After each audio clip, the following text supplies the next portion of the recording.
The way of water has no beginning or no end. In fact, it just continues into fire and ash forever and ever. Because Avatar 3 feels like a solid continuation of Avatar: The Way of Water. I think you guys will probably agree with me on that. But we are covering, obviously, Avatar 3 Fire and Ash.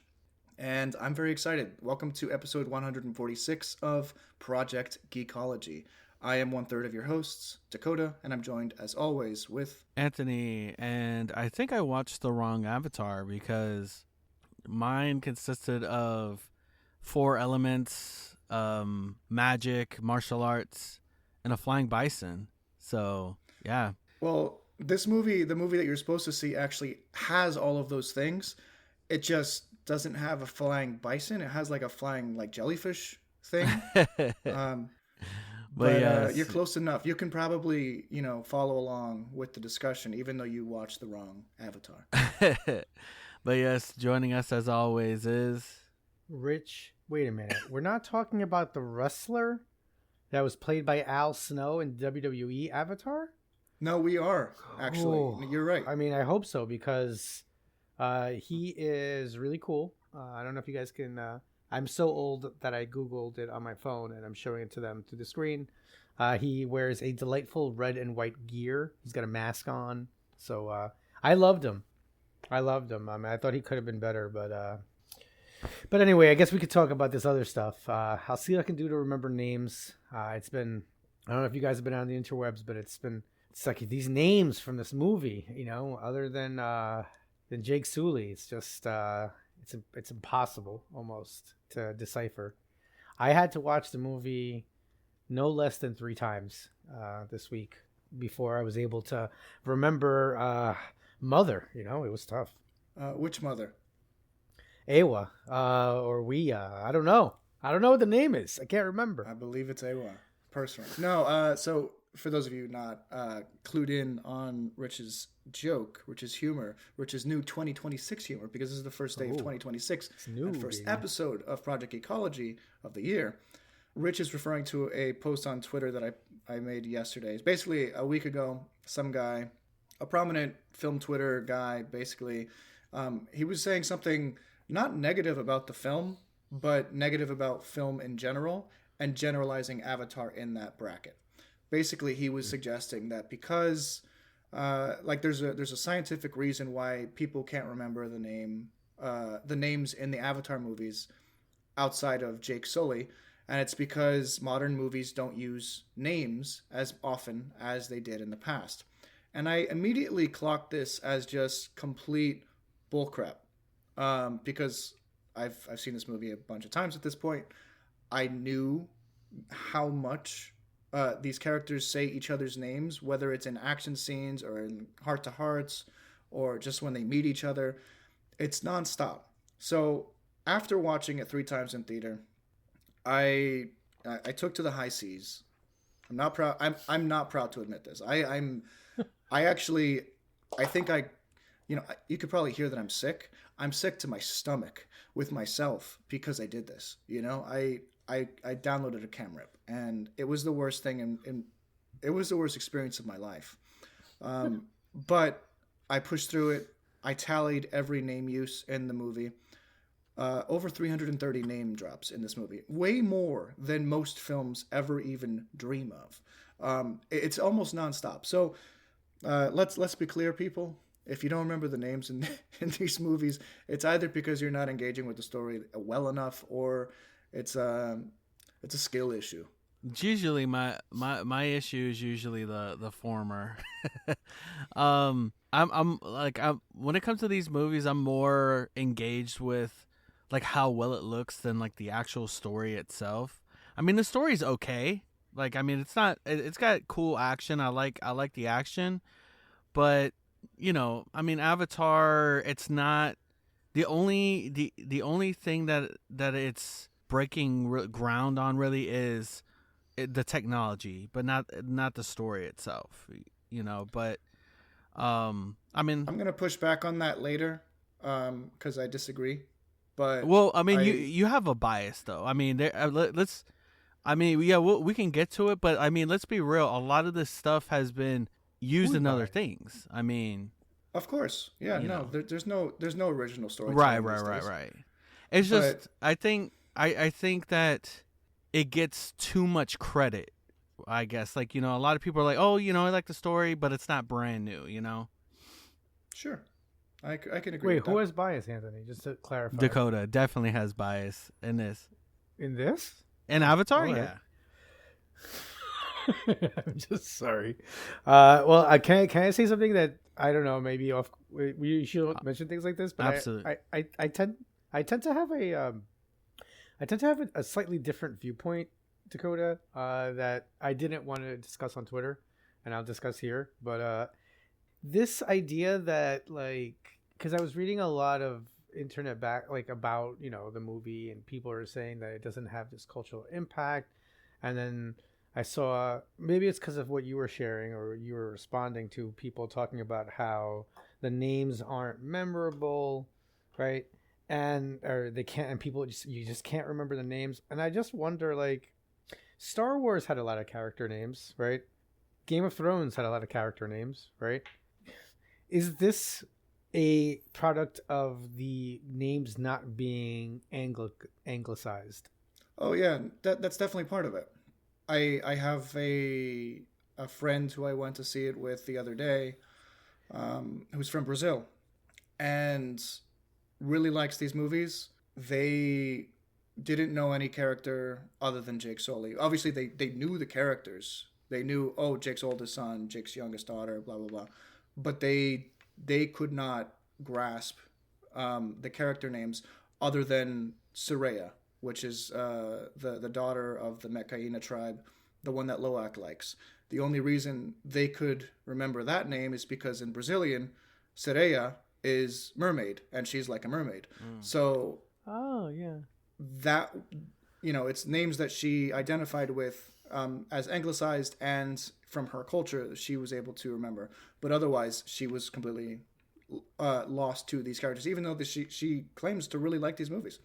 So I do think that's part of it, and they do take a lot from different cultures within our own world and kind of twist it, so that they could create something new for Pandora, and I think that's part of it. But you know what? We are getting way ahead of ourselves. We haven't spoken for 2 weeks, and we got a lot of catching up to do. I'm going to start with Antonio over here. Or Twani, as you've put on your Zoom name. Yeah, it's gonna be a new name every time.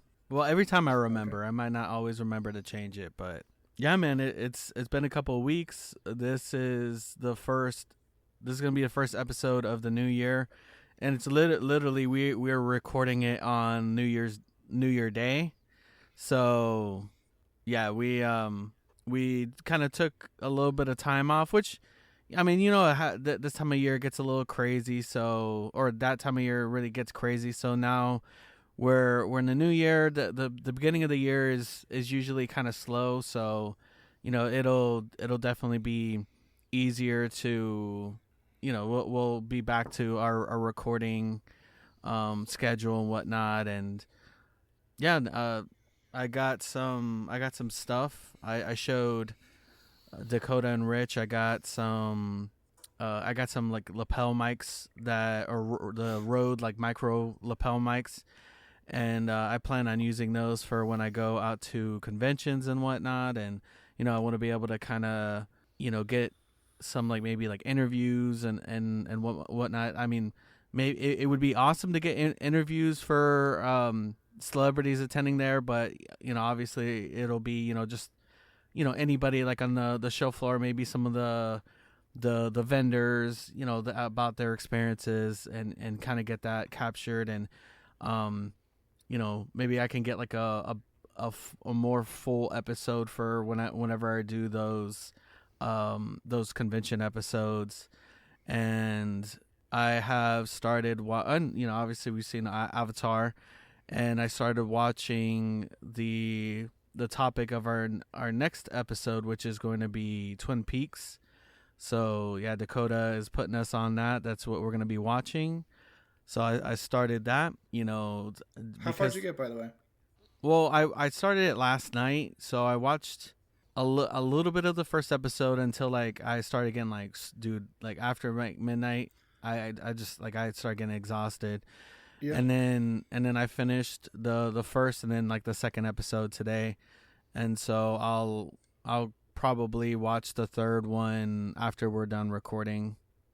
So enjoy it. Yeah, the show gets crazier and crazier. I'm pretty sure. I mean, I've always like heard different things about Twin Peaks, so I'm interested to see what's going on. Right now it starts off like kind of like normal, so I'm like, when does the weird stuff start to happen? So, like, I'm like trying to brace myself for it, not in a bad way, but I'm like, when is it gonna happen? So yeah, I'm pretty excited for that. But yeah, no, just enjoying the craziness of the end of the year. So, how about you, Rich? I know that you've probably got a lot of stuff that you had going on. Yeah, well, we have a nice long break this year. It's actually a full 2 weeks. Doesn't happen a lot, but basically if Christmas and New Year's fall on a Thursday, it works out this way for teachers up here. So we're pretty lucky with that. The New York Mets continue to break my heart, and they don't want to do anything. But I did get a fabulous Mr. Met like neon sign for Christmas for my wife. So that, and I got a Wolverine, a replacement for my Wolverine jacket. It's the jacket from X2, the brown one with the kind of orange stripes, 3 stripes on each arm. It's like a motorcycle jacket, which is completely against my entire vibe, so it's hilarious. I'm like rocking it with Chewbacca Crocs. So loving that. I've been playing. I got Outer Worlds 2 for Christmas as well. I've been jumping into that. I love that game. I just think it's so goofy. It's weird because I'm playing like Fallout. I was playing Fallout 76 because I'm watching the show. Then I'm playing Outer Worlds. I'm kind of bouncing around from all these first-person games. And I've been, kind of enjoying that. I think I told you guys last time I beat Odyssey. So I'm like, I beat Koopa, but now I have to like find all the moons in Odyssey. So I've been really getting a lot of gaming in since I've been off and really enjoying that. So looking forward to binging Twin Peaks as Twani has been, and yeah, but you'll probably pass me tonight. Like I will. Oh yeah, no, I will. Charlie's not home. But speaking of Charlie, I actually wanted to share this with you guys. So my son is notoriously nosy when you're on the phone. When one is on the phone, I should say. So if he's anywhere near you, he's like, "Oh, who are you texting?" And I think we had been texting or something, and when we were on our way to the dentist for his appointment the other day, so he sees the group chat name, which is Whalian Yutani Corp. And he goes, "Oh, Whalian Yutani Corp. That's from Alien, right?" And I was like, "Whoa!" And he's like, "Is that your podcast chat?" And I was like, "Whoa!" And I was just really excited that he was unpacking all of this lore right there. And then it was kind of wholesome, and I was kind of excited. Did he learn that from Fortnite? So no, one of his he's actually, there are 2 things I put my foot down about, and then I'll shut up. Fortnite and Roblox. I refuse. I tell them no, not in my house. Okay. And basically he could play Minecraft, but he knows I am heavily against it. But Roblox and Fortnite, I actually don't like the vibes, like for the community and for the type of gaming that he does. Like, I don't want him to be. He's too. If he's anything like me as a gamer, him getting online with other people would be a disaster. So we're gonna keep it to single player experiences for him for the time, because he's 11, Right. He sounds good. Man, he didn't want to be was it I had played Halo, was it when I was his age, but it was like connecting Xboxes together. So yeah, when no, we that's got pissed different. off at somebody, the person was right next to us. Yeah, that's totally what I mean, different. man. Yeah, because you have to show restraint in that respect. Like online, you could say whatever you want. You're like, you no, but like the thing is that like back then, like it was like kind of playful trash talk, like So, but yeah. Now people definitely get unhinged. What was So it? Dak, what do you... I understand Roblox, just because there's a lot of weirdness that happens in Roblox. I mean, you just gotta be careful. Oh, Really gotta be and careful. I missed the with big Roblox. one. I totally left the big one out, guys. I pulled an Anthony almost. He got a MetaQuest. Oh yeah, 3. Yeah. You told us. But you had to keep it on the DL. So tell us the updated. Okay, so I'm going to tell you the truth. I'm going to sound like an old man here. I haven't had a lot of time with it because like he plays, he's dominating it. Obviously, it's his Christmas gift. And by the way, good news. The Santa was revealed to him by his older cousins by mistake, and now he knows that it's all us, and it's very rewarding. But anyway, I don't know if you guys have done the MetaQuest yet. No, the frustrating thing for me is like, okay, so if it's not like it got locked in a screen that I couldn't get out of, and it's like this helplessness of not thinking to pull the headset off because it's now your reality. It's everything you see. Dude, you can't but now like see. I couldn't. Yeah, so it's like it felt it just felt in those moments like it's annoying that I don't know, it's like my brain is so into it that I don't think to take it off, so now I'm living in this confusion. But I'm sure if I just like, he's not here tonight, so after we record I'm gonna do a little bit of the MetaQuest behind his back. He's gonna play Twin Peaks on MetaQuest. Yo, if I could stream it from my computer, actually, I would. Oh, technically you can watch it on the MetaQuest because I'm pretty sure that. Well, I'm pretty sure that like all of the like a lot of the major apps, like I know Netflix is on there, I know Disney's on there, Prime is on there, I'm pretty sure Paramount's on there. So, and I've actually watched stuff in VR, and they kind of like sit you in like a large like kind of movie theater thing, and so like you can kind of like look around. No way. So yeah, it's interesting. But yeah, no, I have the MetaQuest 2. I've had it for a while. I did play it again. It had been a little while. I did pick it up. Was it like this past weekend? I was playing this. It was like Dungeons of Eternity, and that was like pretty fun. Like I was, fighting, sword fighting and like using like bow and arrow. A game that I do want to play. I've played the base game for this. There's a game called Demio, and they came and the creators did it's a Demio D&D collaboration. So I wanna get in on that because I mean, dude, I love D&D. I was playing. Oh yeah, I forgot. I was playing some Baldur's Gate with some friends this past weekend. So forgot to add that. Excellent game, actually. Dakota, after that amazing that you guys did not get to see this because we're doing audio. He did the most incredible slow turn that I've ever seen. That looked like the beginning to a news like introduction, like Anchorman. He just rolled across the screen. So since you did that, what have you been up to, man? Oh man, it's been a couple of weeks of Avatar for me. That's pretty much it. I've seen it a couple times in movies. There's a couple Avatar books out. There's a new Avatar book called The Awakening of Roku, which follows the Avatar before Aang, and it's his second novel, and that's part of the Chronicles of the Avatar series. So there's the Awakening of Roku book. There's the Fire and Ash visual dictionary that's out. There's the Fire and Ash, like the New World of Pandora, like thing. I've been doing a lot of reading.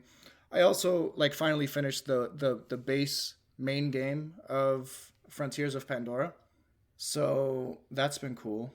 I was impressed with the story ultimately, and I'm excited to jump into some of the DLC packs because they expand not only like the story but the physical world boundaries that you have, because the base game is already like 200 kilometers of movement. It's a massive map, and then they add 2 other big locations onto the map with the DLC. So I'm really excited to dive into that even more. I have yet to do that yet. I want to finish all the little side quests from the main game that I haven't. It's just like little tedious stuff at this point, but I'm like very determined that I have to do it. And yeah, I pulled these guys into the world of Twin Peaks. I'm very excited. Rich has never seen anything directed by David Lynch. Even, you know, like the 1984 Dune film, which is probably the most normal. Oh boy, the most normal of the David Lynch, you know, oeuvre. And that's saying a lot, because there's a lot in that movie where I'm just like, what? What's happening right now? Wasn't there like a cat torturing device or something? Like it was the like warp that like was it the hyperspace like scene with the worm or whatever the heck that thing was? I'm like, what's happening right now? Like it was some weird scene going on. That actually I think was like part of Dune canon. He just, you know, translated onto the screen very literally, and it didn't really work, especially not in the 80s. But David Lynch, if I could understand the mind of that man, I would love to, but I don't think anyone ever can. Going into Twin Peaks, we're only watching the first 8 episodes, which is the entirety of the first season.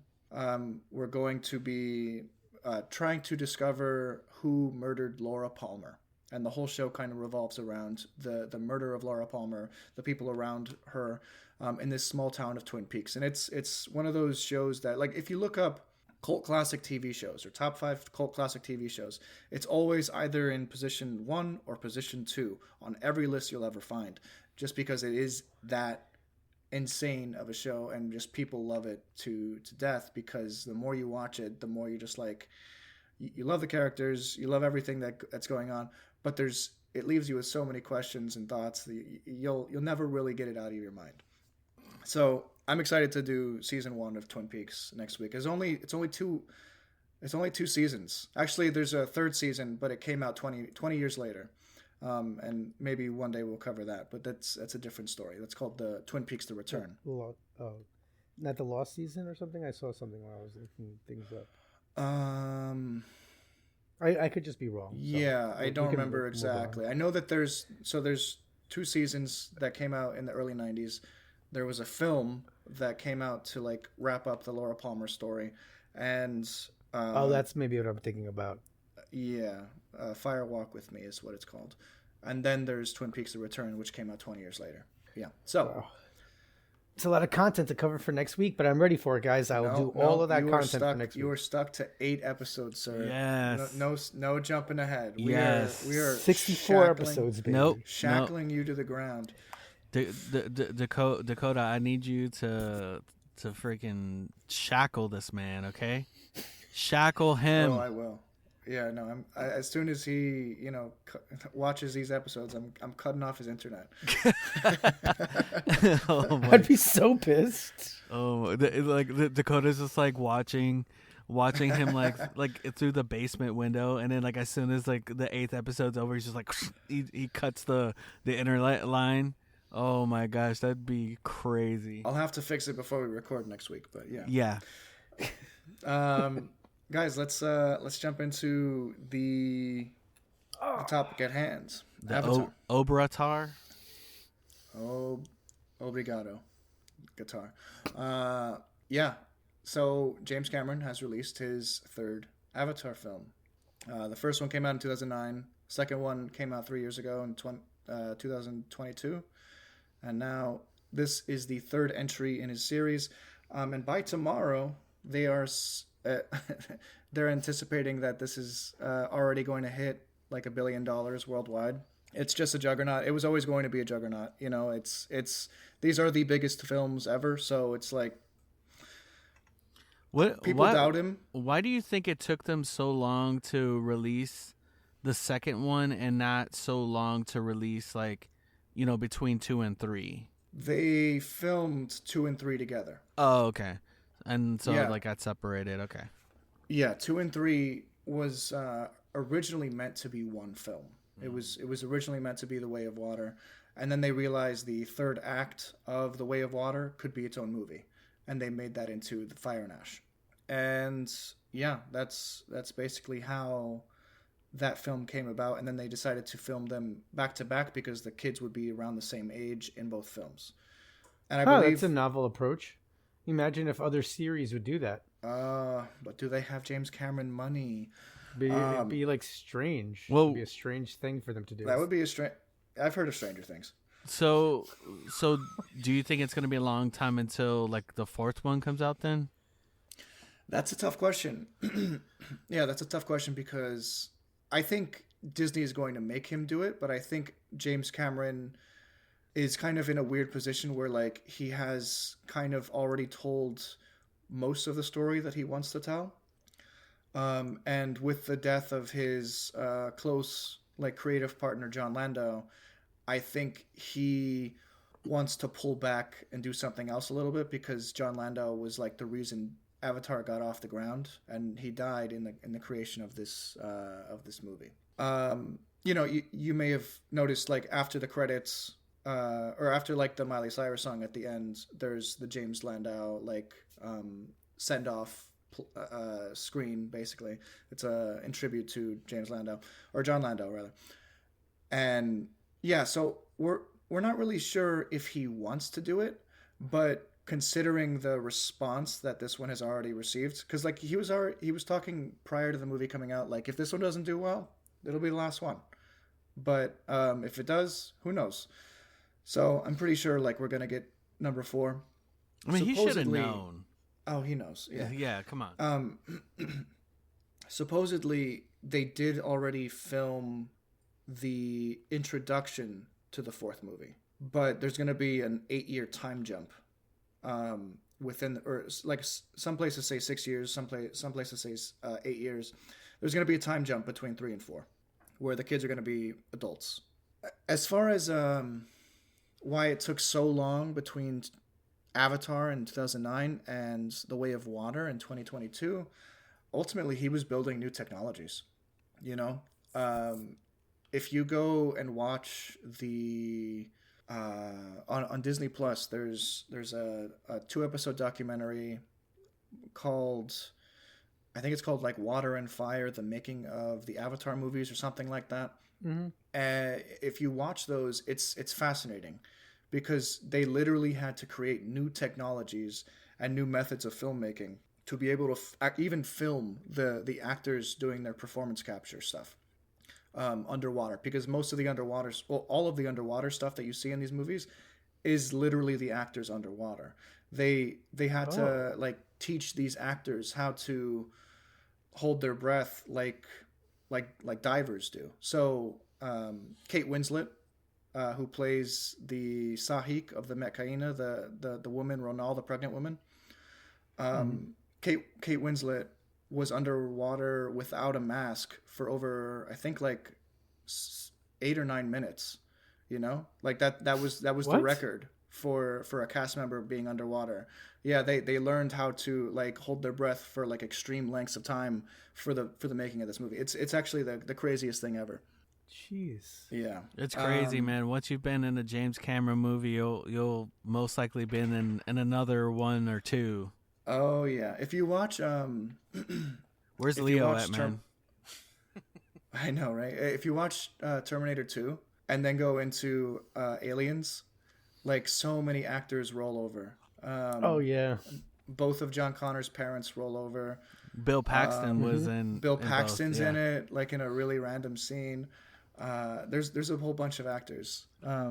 Anyway, he loves to reuse actors, and that's fine because he has a rapport with them. He knows what they can get out of. He knows what he can get out of them performance wise, and for a film like Avatar, you can do whatever the heck you want with those actors. So I say go for it. But yeah, let's actually talk about the film. Rich, we haven't heard anything about what you thought about it or anything. You said you watched it 3 times? Yeah, I probably ill-advised. My first viewing was pretty late at night. I think I started, and it's just a long movie, so I nodded off. But that has nothing to do with the movie. That was just really, yeah, it's late. Me. I think it was a Friday, which makes it. Friday's my notoriously like 9 o'clock day where it's like I just randomly fall asleep early. So I ended up watching two more times after that because obviously the first time I didn't really finish it. So I actually really liked it. I mean, I struggle with length of I struggle with lengthy. It's weird. You guys know I can sit here and binge watch something, right? But like when it's one thing that's super long, yeah. yeah, like have you ever read The Road by Jack Kerouac? Like the original printing? I haven't read it, but I know what it is. Yeah. Okay, well, it's a manuscript. The manuscript copy has no paragraphs, so it's just like continuous writing, and it gives your brain no break. I can't believe that this would have been part of The Way of Water because I would have lost my mind. And mind you, like I love extended cuts of like Lord of the Rings, you know. But I've also seen those so many times that I think it helps me kind of navigate it. So length is just a little bit long for me. And then I don't know why I thought this was like a wrap up of the series. Maybe it's because I'm just trilogy based on everything, you know? So as it's like getting to the final beats, I'm like, this isn't ending, my dude. I was like, there's more story to tell, you know? So, you know, I am getting, I hope we don't have to wait as long, you know, like I hate waiting. I hate waiting for all of these movies. I hate waiting. And the idea that he's not a spring chicken, you know, like I know that you said that he would have a press conference or something to reveal the fate of the franchise or something. Yeah, I'm pretty sure he was joking. Like he has gone on record saying a couple things. Like the first thing is if he never finished the movies, or if he didn't get allowed, if he wasn't allowed to finish the movies, he would write a book, you know, about how it ends, you know, or write a couple books. And then he wrote. And then recently he said, you know, if I don't end up doing these next two movies, I'll just hold a press conference and tell you how it ends. All right. Okay, so I went way too literally on that one, guys. Sorry. Well, I would love to see that, but yeah. At least you know he would finish the story, unlike your boy George. My boy George. Yeah, George R. Martin, man, he's not gonna finish those books, bro. He's getting up there in age, man, and it's too much. But I know that like if James Cameron wanted to, like, if he wanted to make the movies, like he would actually get it done, and like have, you know, and even if he knew that he was about to like pass away, he'd find a way to like have it, you know, be finished. But I mean, I thought they were supposed to be. I mean, I read somewhere like it was supposed to be what, 4 or 5 movies? 5 total. Right? Okay, yeah, that's what I thought. That's how many stories that like that's how many films he's written. So we'll see. I mean, he's not the only one who knows how the story ends. So if he doesn't make it, or I mean, I don't want to say that, but you know, if something goes terribly wrong, it's not like we'll never know the end of this story. He has a whole story group. And these books follow a very strict story Bible, so I have no doubt that, you know, we'll get more Avatar in one form or another sometime in the future. I think he said that like what he'll do is like pull on Lore King Ichiro Oda from One Piece, you know, just help with keeping all the lore tight. Yeah, I'll tell you what though. If you read any of like the or even if like there's a great video, I think he's talking to Entertainment Weekly, James Cameron, and he's explaining the scene of like those floating ships that the wind traders are on, and he's breaking down little minutia about everything in the scenes, and it's so clear that he has thought of literally every aspect of this universe, and the world building is so intense that you're only actually looking at the tip of the iceberg. And that's actually a phrase that he uses because he wants you to feel like you're only looking into this world, but there's so much more on top of it that make it work and make it so that you don't question the physics or anything in this world. And I was really impressed just with because the Wind Trader scene is maybe 15 minutes long in total, but the fact that he had so many more things to add to that scene just kind of blew my mind, because if he has so much information about that, what else does he have? And actually, those floating jellyfish things, the medusoids, that was like one of the first things he dreamt of when he started like fantasizing about Pandora in the early 70s when he was in high school. He actually commissioned an artist to draw one of those like jellyfish things in the 70s. You can look this up. And that was the first official like concept art for Pandora back in the 70s. And he's been working on Avatar ever, like on and off ever since. You even like if you go back into like I think at the turn of the century in like 2000, they made a book called Movies That Never Got Made, and James Cameron talks about Avatar back in 1999, saying like it just couldn't be done, like we just don't have the technology, blah blah blah. It's just I'd love to do it, but yeah, so he's been working on this forever, and finally he's able to live in this world basically. Like there's no doubt in my mind that he has a master program where he can go anywhere on this planet and just figure out what stories are happening there and then. And I think that's pretty cool. So would you say that the Wind Traders are the equivalent of the air nomads? So, I mean, we technically got like every nation now. Like we have earth, water, air, and fire. Yeah. Yeah, like we said at the start of this, like you'll find all the elements in this movie. Yeah. So, you saw they pulled your boy in. Oh my gosh, what's his name? What's the actor's name for Remus Lupin? Daniel Thewlis. Yeah, man, they got him in here. Yeah, dude, I was like, oh my boy. He plays. I forget the name of the character. It's actually not a character they name out loud in the film. But he's the Olo Iktan, the leader of the Tlalim people, the Wind Traders.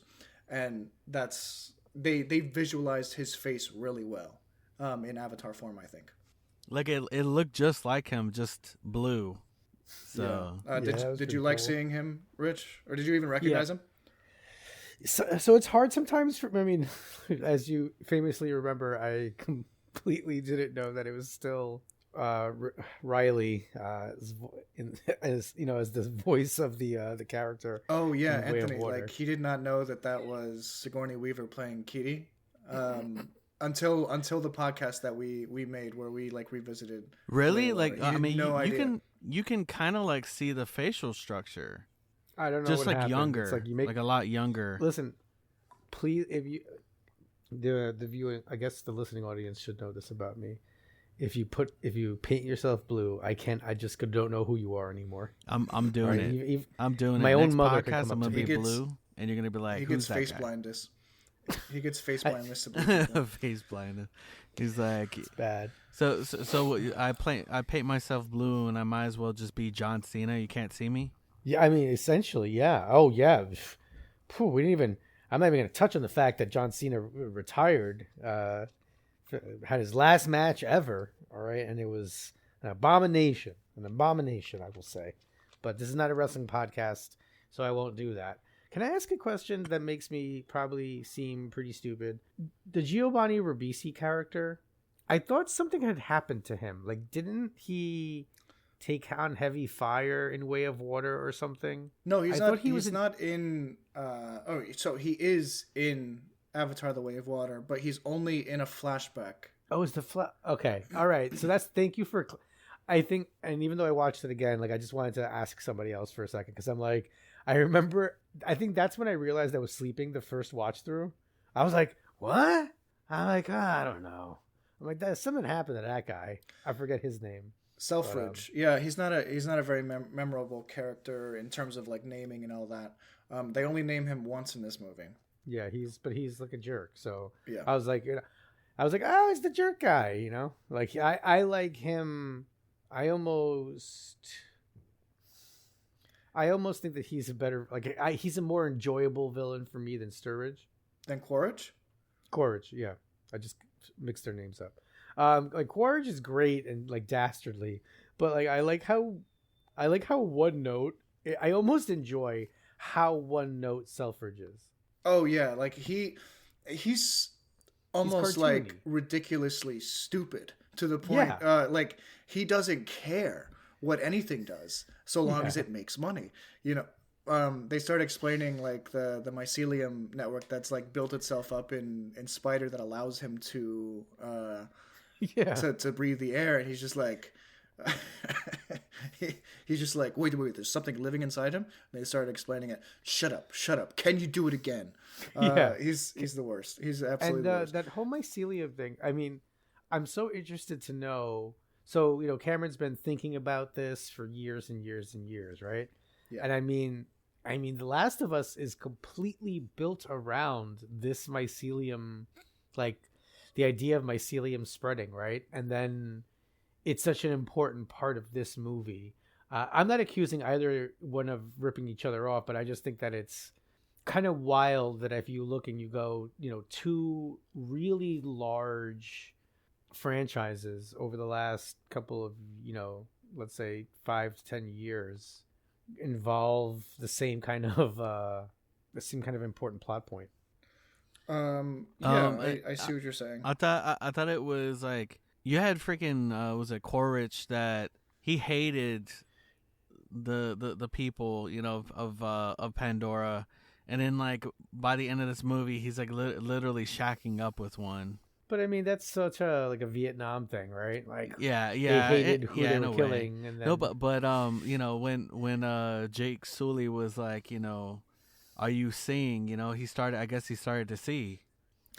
Yeah, I do like Quaritch's arc though, because over the course of these 3 movies, he went from just strict like army colonel to suddenly placed in this world again, and you're given a second chance, and you start to really latch onto this child who you believe is yours, even though you're not technically the father, and he starts creating that bond with the character.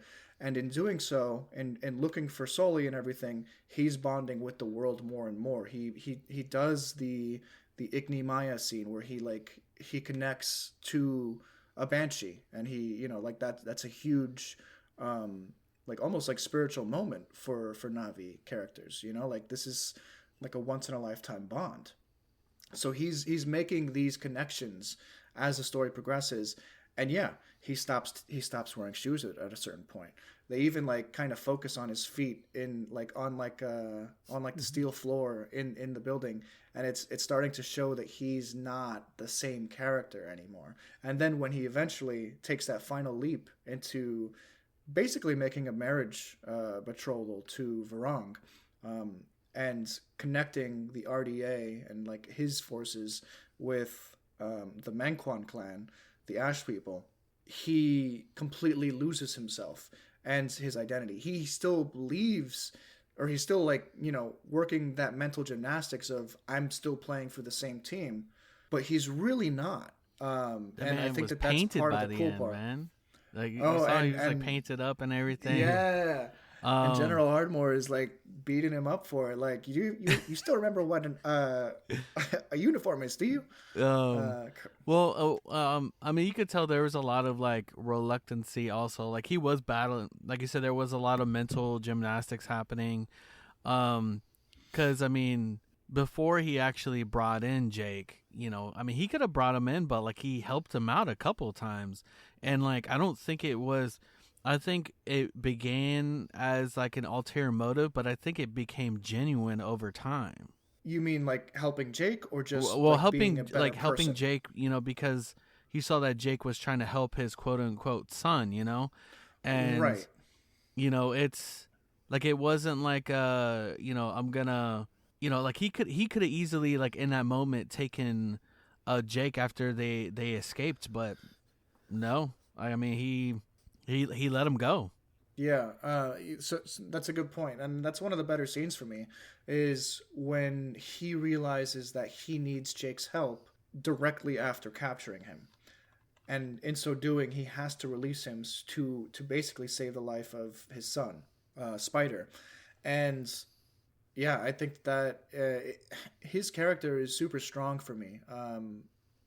He's kind of like just a deliciously evil villain, almost like cartoonishly evil at certain times, but he's well written enough, and just his goals are believable enough. And he's being dragged in two different places. He wants to take Sully, but he also wants to save Spider. And even at the end of the movie, Spider, makes a deal with Quaritch and says, take me and let them go. And Quaritch goes, we can make that happen. Because that is ultimately what he wants. What he needs is Jake Sully. What he wants is Spider with him, because he has a bond with the child. Let's talk a little bit about Spider. We touched on the mycelium and all that. As far as the overlap with Last of Us, I think Last of Us came out in 2013, 2014, sometime around there. Mm-hmm. We know that he used mycelium on Grace's avatar in 2009 when they tried to connect Grace while she was dying into her avatar, but it didn't work at the end of the first Avatar movie. Riley, yeah. Riley, yes. Yeah. That was mycelium that was basically like connecting them just the same way that it connected into Spider. So I don't think that it was Last of Us that got it from, or I don't think there's any real connection. Mycelium is a real thing in this world. Oh, yeah.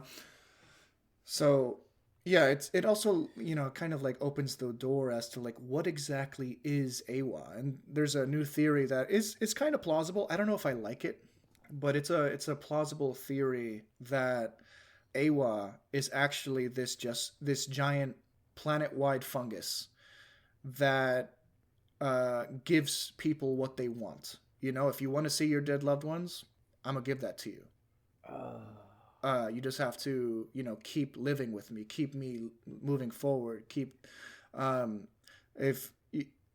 that kind of explains why all the animals have the kudu, where they connect to Awa and can connect to other life forms, is that they're all basically connected by the same mycelium network.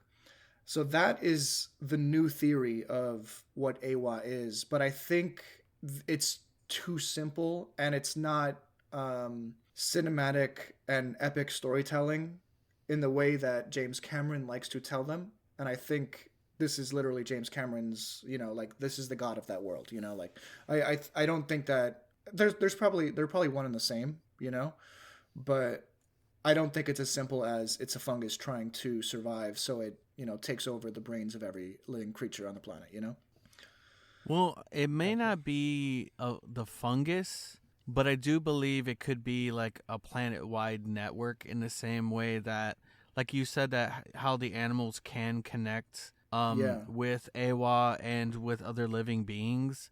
It doesn't necessarily have to be that fungus network, but that fungus network can be included in that, It could be, just so much more than just that fungus. But I could believe in like some sort of planet-wide network happening, though. Yeah. All right. So let's talk a little bit about Spider.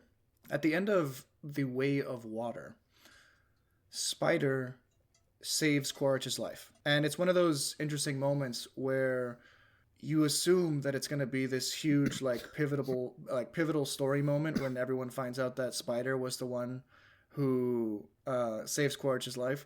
But they never touch on it in this movie. And I wonder if it was a scene originally and they just cut it out, because there are a lot of cut scenes in this movie.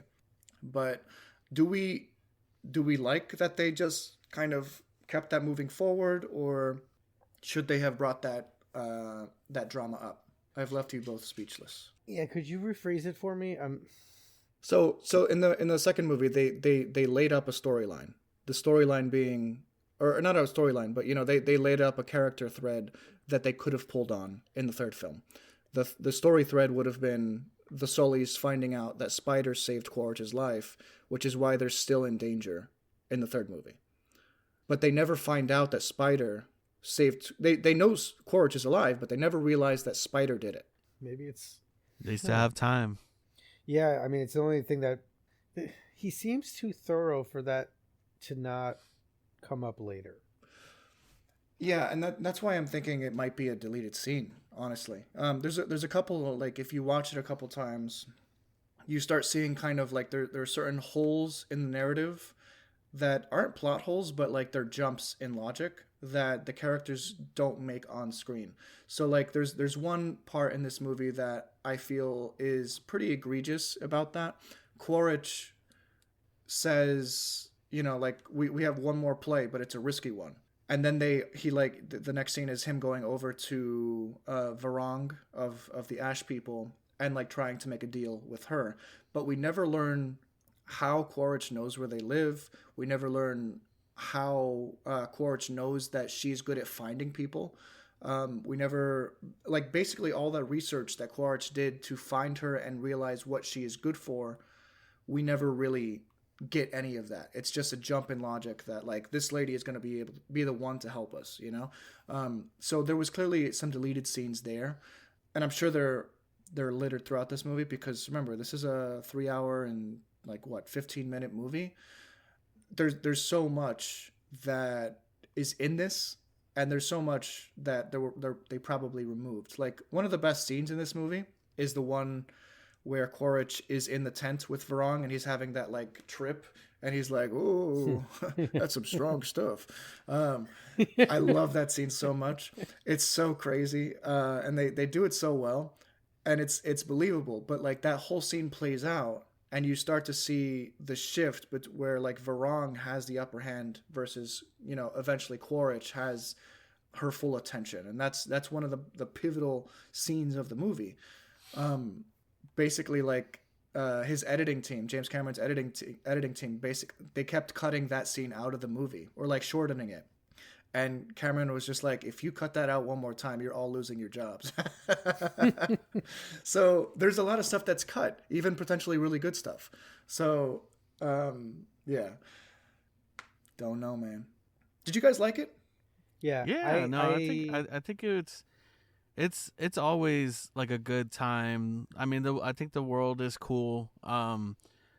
It's beautiful, you know, like, it really is. The attention to detail with, like, the CGI and stuff, and, like, and you really, like, see it when you, like, watch it in, like IMAX 3D, but, like, the particle effects and, like, the water and, like, the air, like, that stuff, there's nothing like impresses it. There's me, nothing like you know? it. Yeah. That really does, like, impress me, you know. I really like this, like, bioluminescent, like, how the world is, like, bioluminescent, you know? Yeah. And, like, how everything kind of glows, and I mean, it's pretty to look at. Yeah, it really is, and, like, the creatures are really cool too. What would you think about, like, the whole thing with, like, the whale creatures, and, like, they had, like, this whole cocoon, like, matriarch and everything? Yo, that scene was so cool. Oh my god.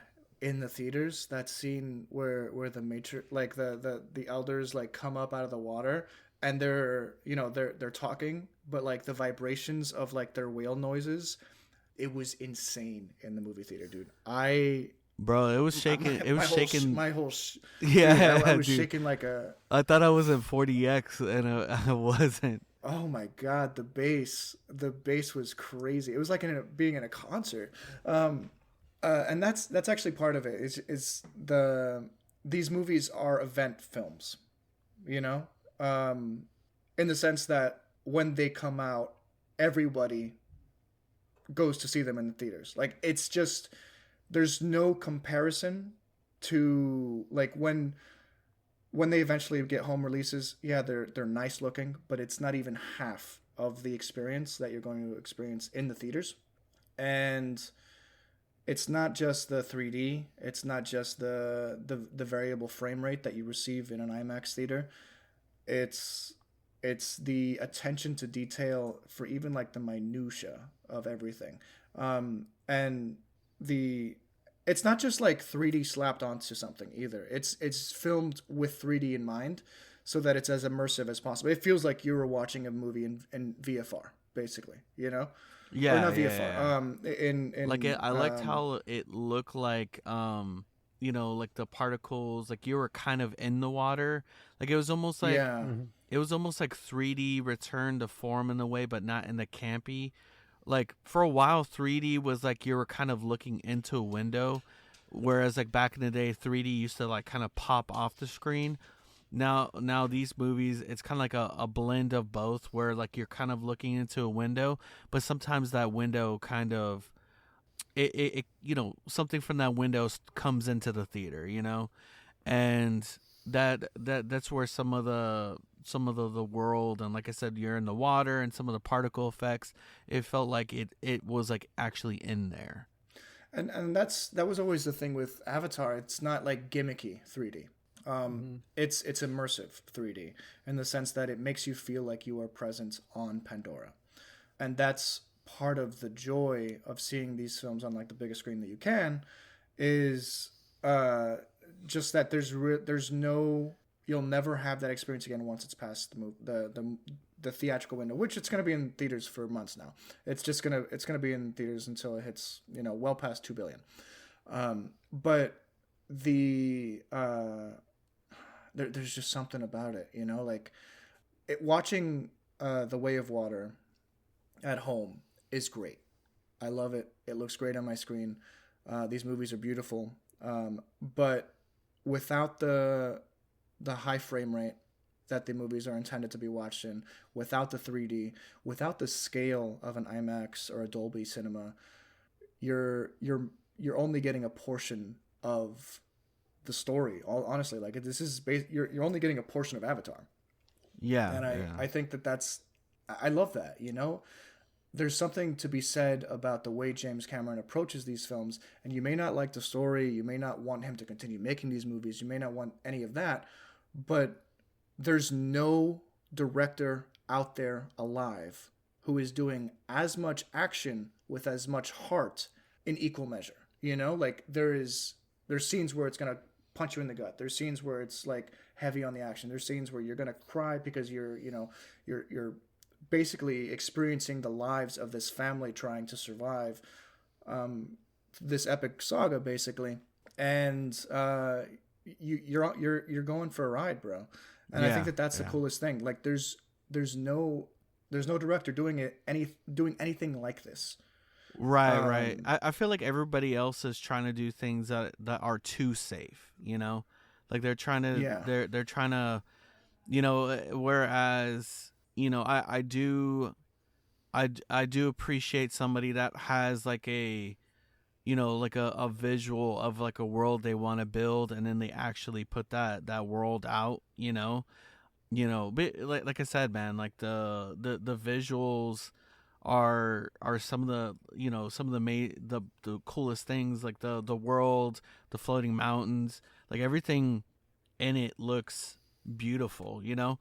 So something that you did mention, and I actually wanted your thoughts on that. There were a few times that I did notice that the frame rate did change, where like it went up to like 60 FPS and then it would drop back down. It jumps between 48 and 24. Yeah. Okay. So yeah, it was like when it moved, when it jumped to like the higher frame rate, that kind of like threw me off a little bit at first. I was like, whoa, it's like moving a lot faster now. Yeah, it jumps you into the action.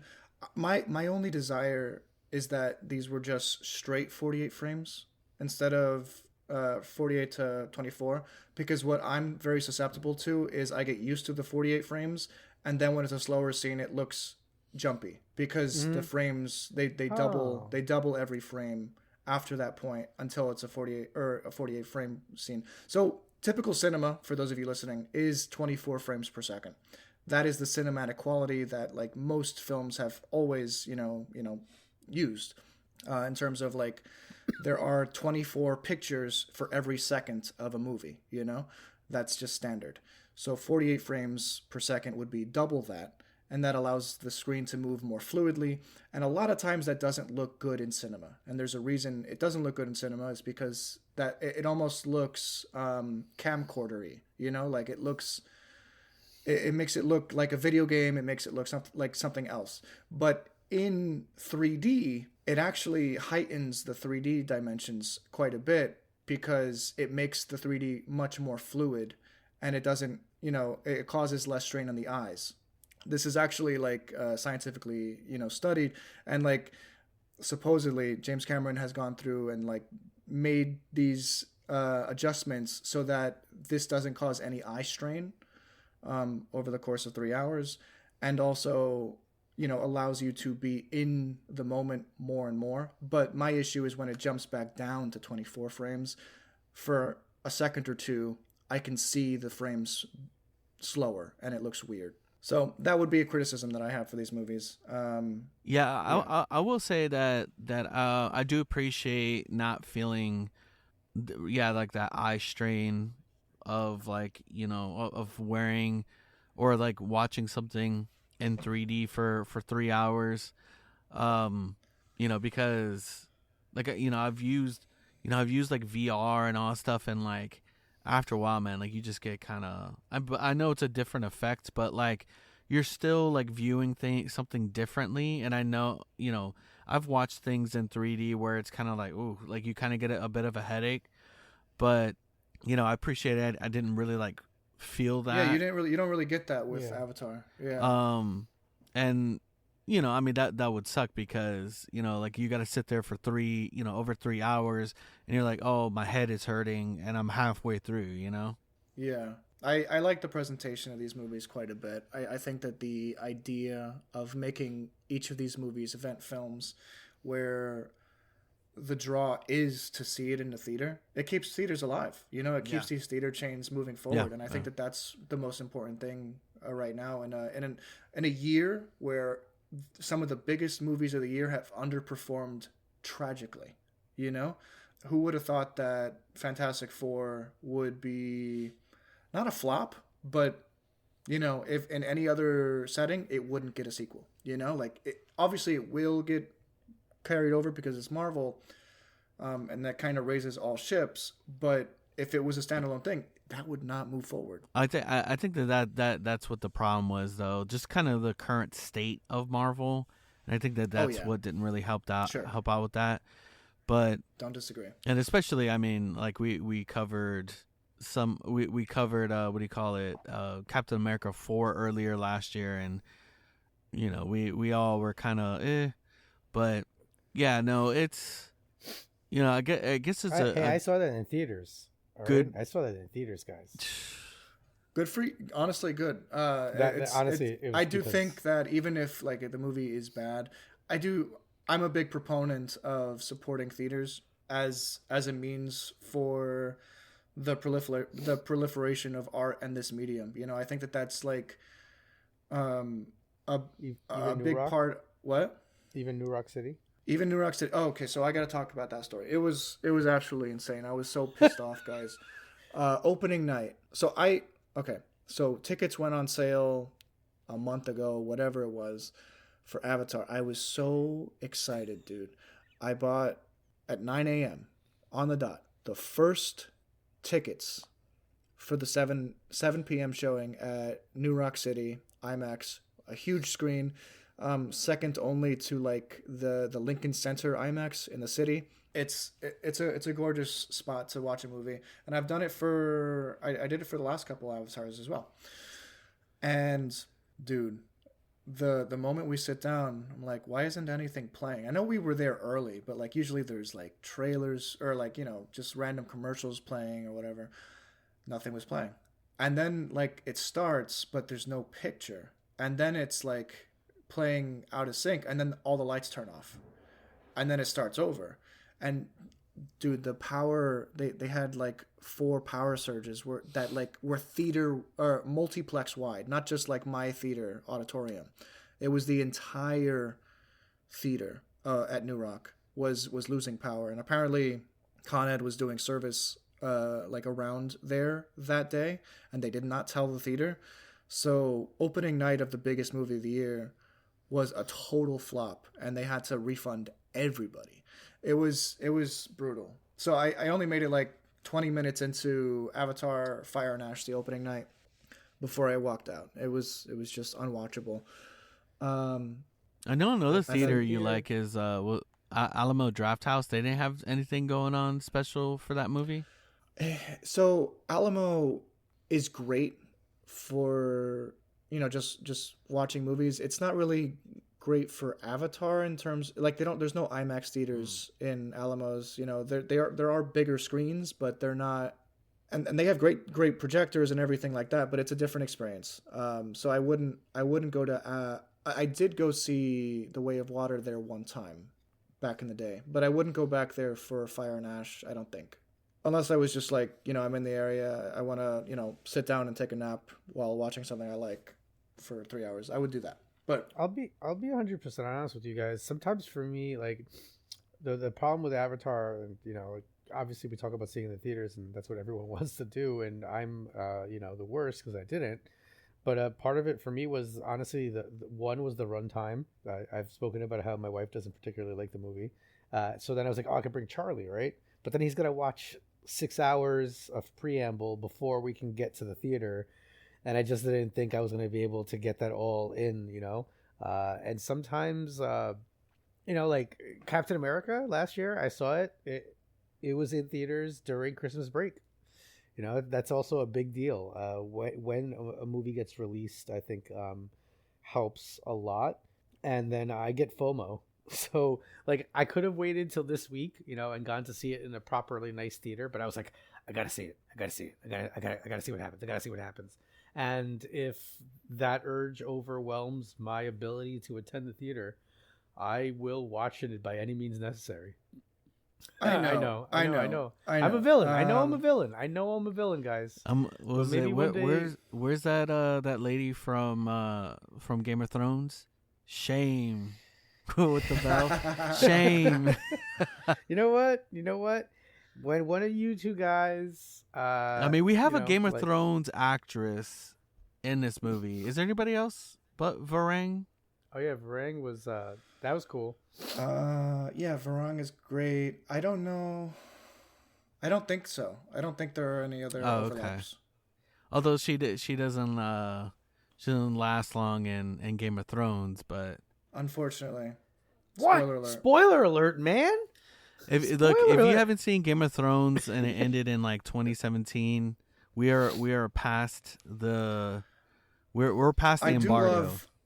I do love the red wedding reactions. Whenever I pop up on one online, I have to sit and watch it because it's just like people get so upset, and it's totally warranted. It's like characters. If you weren't prepped after the first season, it's like, come on. You're not really. I mean, after that, you're prepped for everything. Like nothing surprises you after that point. But you really aren't. It did lead to a fantastic sports moment for me as a Red Bulls fan. The Red Bulls once beat their rivals, the New York City FC. They beat them 7-0 at Yankee Stadium, and they called it the Red Wedding. Because it was, 7. I mean, in soccer, 7 goals is on the sidelines after like the 7th goal. I think like the players pretended to like pitch a home run to each other or something. Like it was embarrassing. So that's terrible. I particularly like it. It's so weird because the Red Wedding made me so angry and so upset, and then because it got associated with this game, I was like, Red Wedding, and it never bothered me anymore. Well, Rich, thankfully this movie will remain in theaters for a couple months, so you got time. Yeah, I'm gonna go check it out. I don't think I'll go to New Rock because that's the same exact IMAX theater that when I went to go watch the Lord of the Rings War of the Rohirrim, yeah. I went to go watch. That's the theater. That's the same theater where I sat down, watched the previews 3 times in a row, and then they said it's not working. I would still recommend it, just because it's the biggest IMAX screen in your area. I know you don't want to, but it is actually like it's working 99% of the time. It just When you guys say support local theaters, the Mamaroneck Theater is, I mean, by car, 4.5 minutes. All right. All right, go. And 90% of the time, there's nobody in the theater, and it is the greatest experience. Just make Wait, sure how that far? It's like 5. I mean, when I'm not joking when I say that we can get in the car and be like in the seats in like 10 minutes. Oh, with popcorn. Like there's never a line. Like I don't know how they stay open. I think there must be some sort of private guy who just wants there to be a theater there. The only thing I would say is try to get a 3D showing. Yeah, that'll do. I don't know if they do that at the Mamaroneck one, but yeah. Like honestly, to tell you the truth, like I'll watch, and when I say like literally any Marvel movie, I don't care like how I watch it. Avatar, it's one of those ones where I'm like, it's got to be IMAX 3D because I know how it is visually. Yeah, like I'm this just is like the there's one just thing no other that way. There's just no not other to way. Like cheap I don't out on. care. Yeah. Like I'll watch a Marvel movie on a Game Boy screen, but like Avatar, it's got to be. But even like Star Wars, I love Star Wars. I don't care if I see it in IMAX. I don't care if it's 3D. I just because it doesn't change the story. Right. Those films aren't meant to be seen in 3D or IMAX or anything like that. This is. Yeah. So for sure, like I mean, the way that it's filmed, the way that it's meant to be, like it already looks good. Like you said, like it already looks good when you're watching it at home, but like when you're watching it on something bigger and like kind of, you know, like you said, it's more of an experience, you know, than anything. So I mean, yeah, dude, you gotta it's one of those ones that you have to catch it, like. You know, even my dad's like the same way. He's like, yeah, no, this is like, he didn't go to the theater. He's Jack Sparrow. No, he goes to the theaters for these, and he'll watch it IMAX. He'll spend the money for IMAX 3D for these movies. I'm gonna infuriate you guys. I saw Zootopia 2. Okay. No, what I'm saying is like I did pay for a movie. I did go to the theaters and I saw Zootopia 2. It was lovely. Yeah, it's a fun. But I didn't have, like I said, it's the time again. The time investment is another issue. It's disappearing from my house for 3.5 hours, telling my wife and my kid. Rich, you already do that when you binge watch stuff for like 3 times in a row. Like you're practically disappearing when you do that. All right, let's move the subject along because we're getting pretty late into this podcast. Let's quickly talk about some of the characters that we liked, disliked, whatever. Spider, did you guys enjoy his storyline? Any standout scenes? I like Spider. I'm trying to think of something that, I mean, he's a character everyone either loves or hates. The problem with him is like, yeah, see, I just he find can be him kind to of be annoying. Like, oh, yeah, 100%. Yeah. Yeah, he's annoying, and I just like I associate him with Quaritch, and Quaritch is so much cooler. I'm like, man, your fake dad is so much cooler than you. You know, like, and when it ends up being him that has the mycelium, I'm like, oh, really?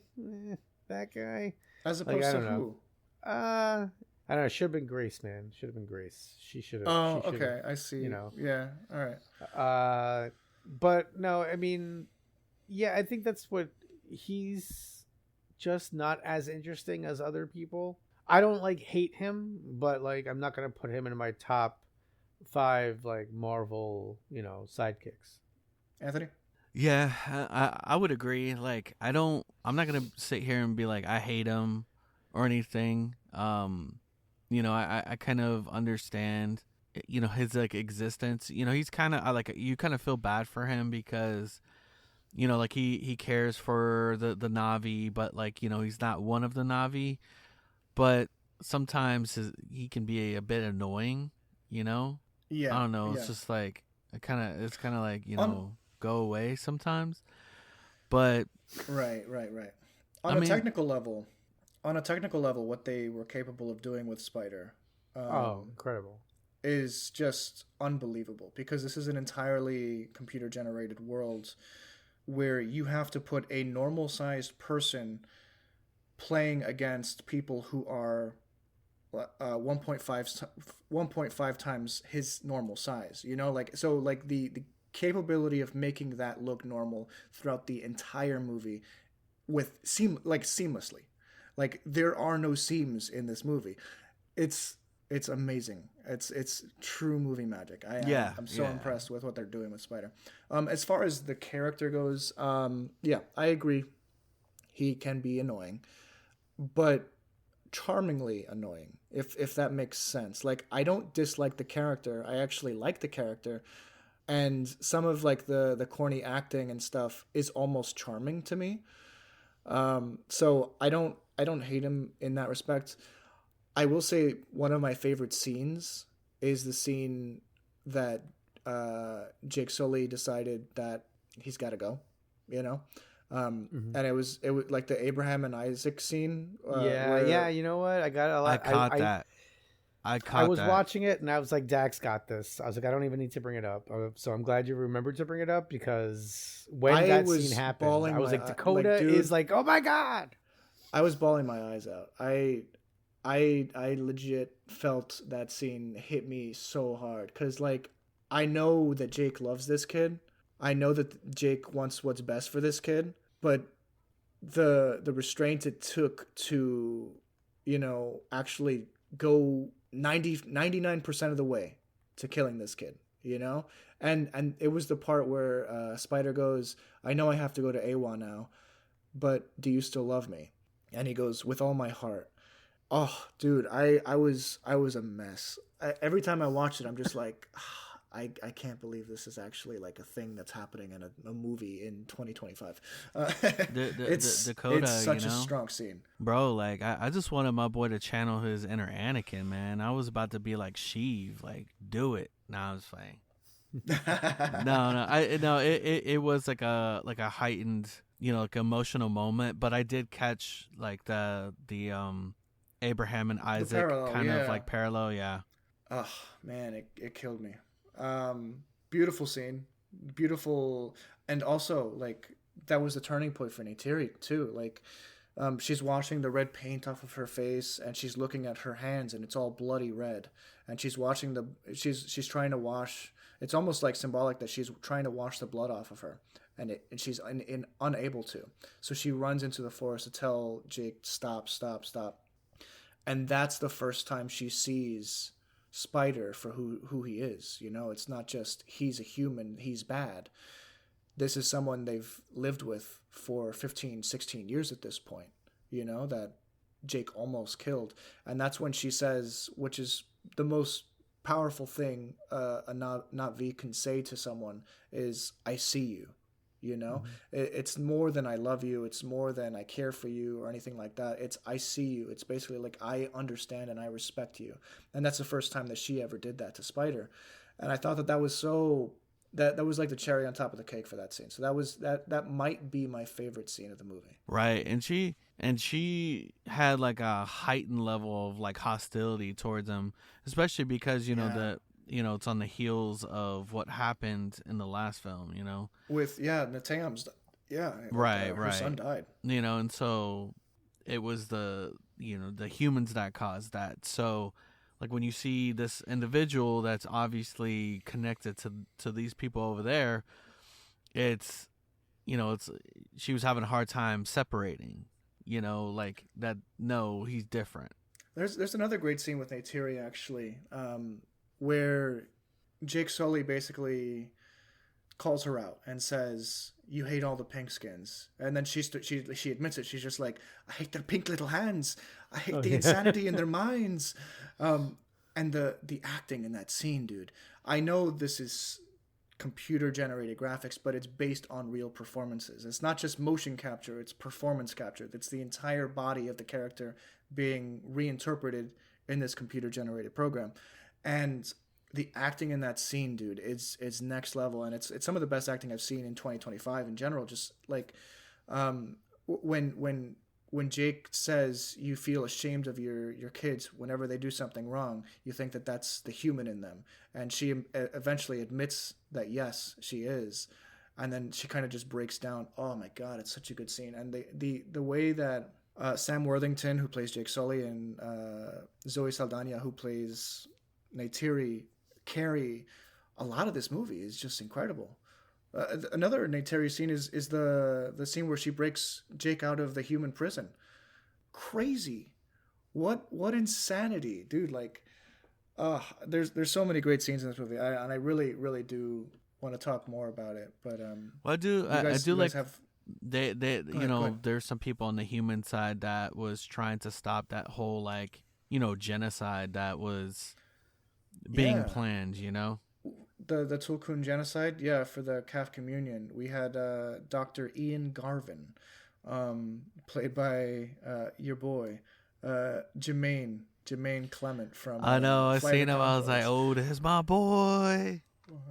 I love him. I don't know why they didn't let him have his Kiwi accent, but because they let they let Scoresby, they let the other guy have his New Zealand accent. Right? Yeah. They could have done it. I actually like it better, like when he talks with that accent. Yeah.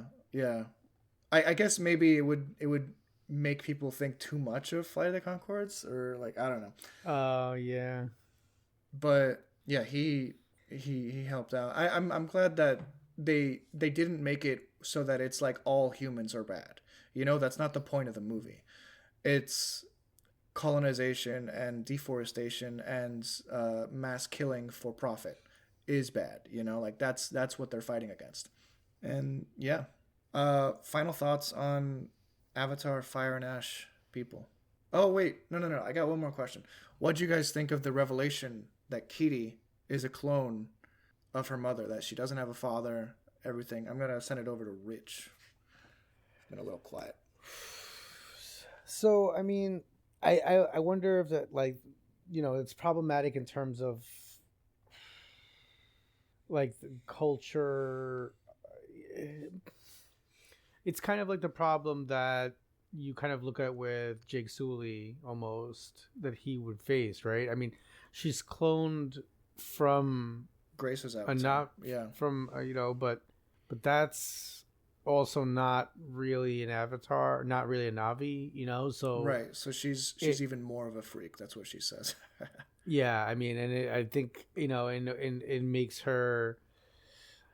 I think like in terms of story, it gives her a reason to further bond with Jake and Spider, and feeling like understanding the kind of being an outsider because of something. Well, I mean, she had no choice in the matter whatsoever, so she actually has like more beef with the matter than Jake does, because Jake picked it. But I think it just kind of makes her another one of the others that in this story. Anthony, what did you think of Kiri being a clone of Grace, but also someone who can channel Awa? Well, it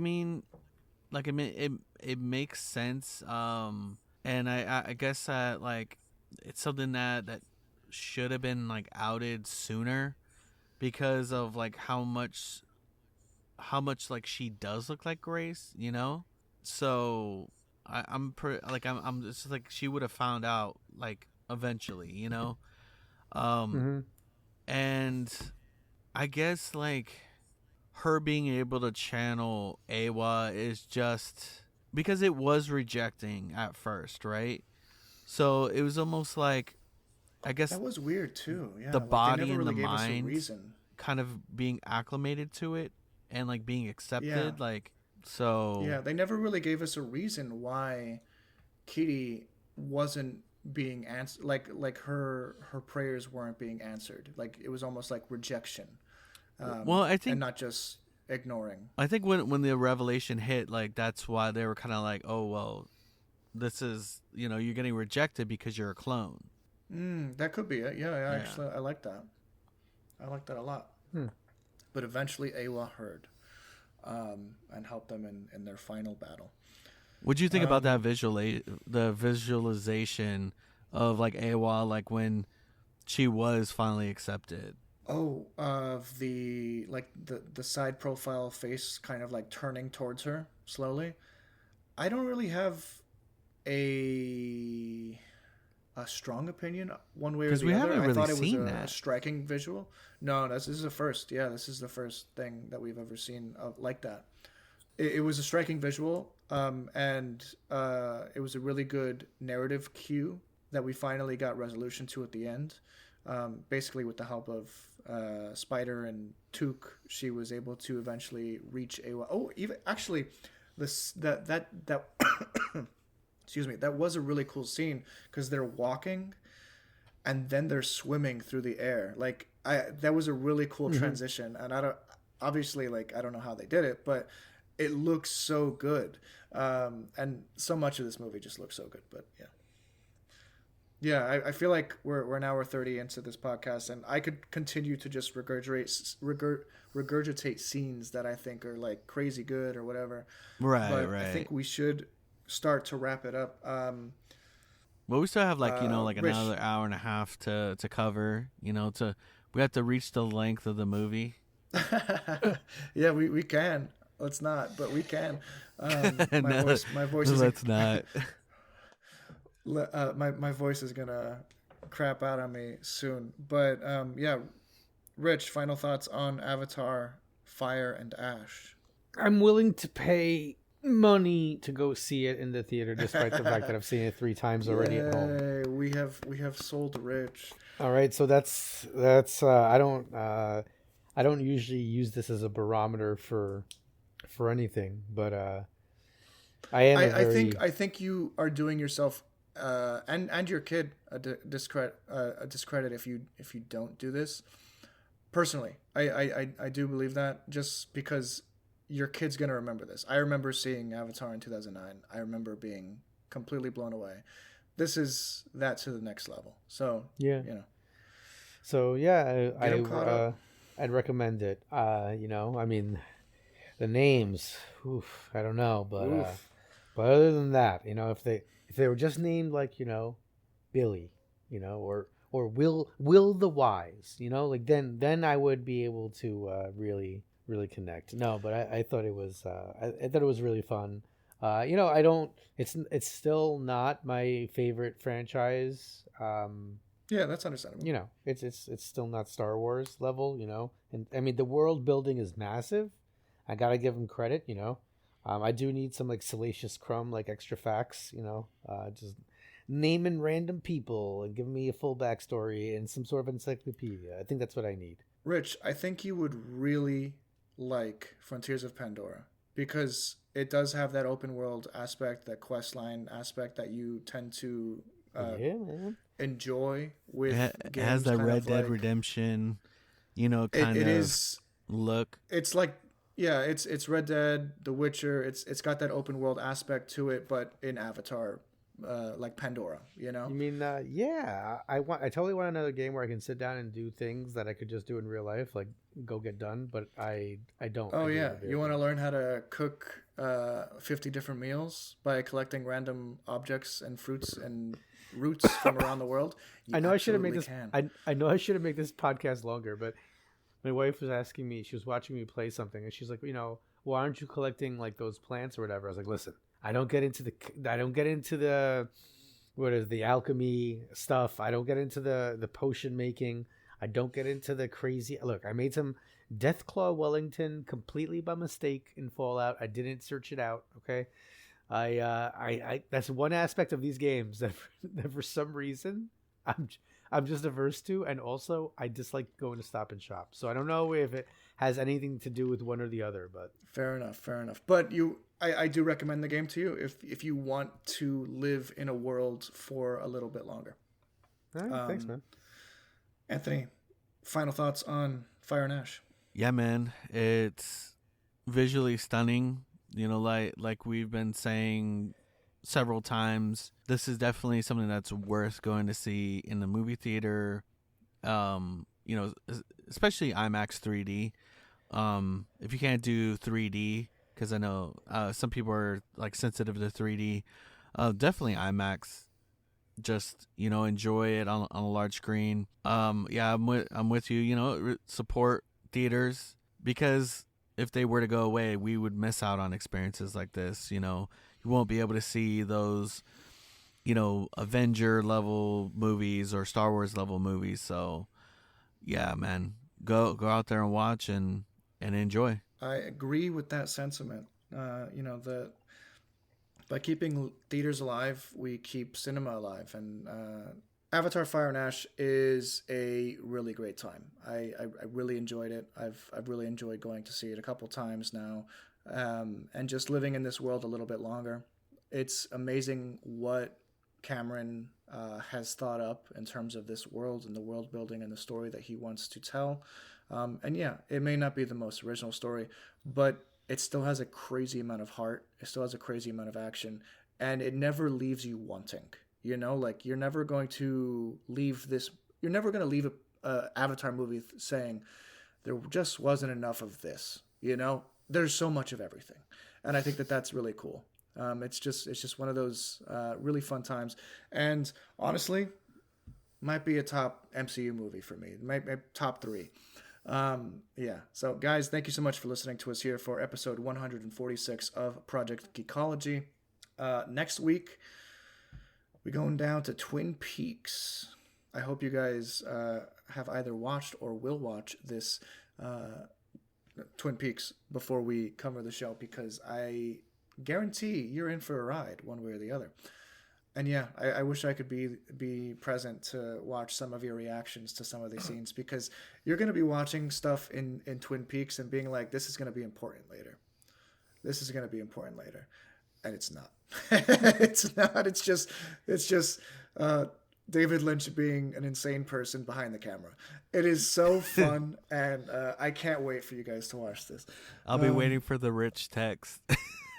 Oh my gosh! They're gonna please, be coming in. Please give us some.